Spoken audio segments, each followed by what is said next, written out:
Next week's Republican presidential debate requires candidates to hit at least 3% in two national polls or 3% in one national poll and two early state polls. But have you ever wondered how those polls are conducted and how legitimate they are? CBS News Executive Director of Elections and Surveys, Anthony Salvanto, explains. It's that time of year again, election poll season. In these videos, I'm going to show you how polls work, how you should interpret the results, and that all starts with the idea of a sample, and that starts with my grandma, who was not a pollster, but she was a great cook and she made a great spaghetti sauce. What's the connection?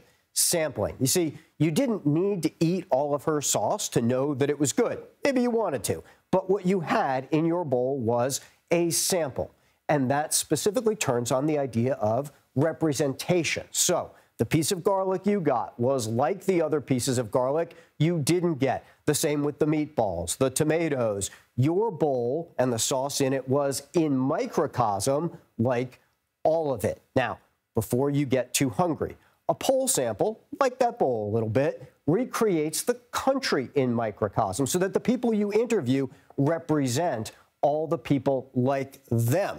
So good polls put together that sample so that, for example, every region of the country gets represented. The age breakdown of the country, each age group gets represented, and the sample is balanced to reflect the right proportions that are really out there in the wider world, along with other key demographics. Now, when people say, wait, you didn't poll me, remember, you are unique and special, but not in every way, and particularly not in a lot of the political questions that we ask. So we did talk to someone like you, and that's the idea of representation. Let me show you. This is one example. Let's say you voted for Joe Biden, and we didn't talk to you. Well, there are 81 million people just like you in that regard. If you voted for Donald Trump, there are 74 million people just like you in that way. And the person who did take the poll will probably express the way that you're feeling they represented you. And in a balanced poll, and we do balance the poll on past vote and other factors, that creates that country in microcosm. Now, how do we interview people? Well, for much of the 20th century, the phone system made this pretty easy. But the fact is, people don't answer their phones like they used to. So in the 21st century, we often rely on big data and big panels, which means there are voter lists publicly available where you can directly reach out to people.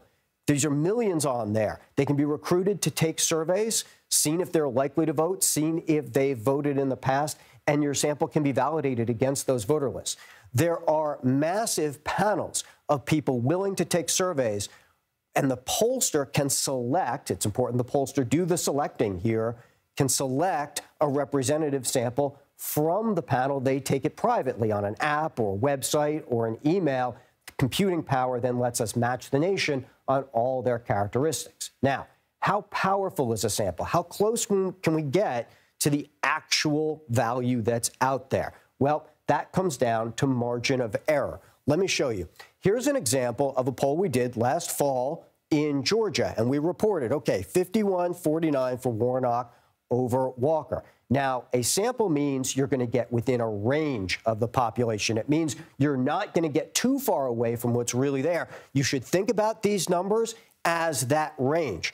And so I'm going to show you that range, same poll, but this is what it really looks like. Warnock's true value is going to be in this range, 47 to 55. Walker's true value in this poll, 45 to 53. What does that mean? It means it's a tight race. Don't make too much of 1 or 2 points. It's in the margin of error. That's the power of the sample, and it's how you should interpret the results when you see a poll. Now, I'm going to go get some dinner. Hope that didn't make you too hungry, and thanks for watching.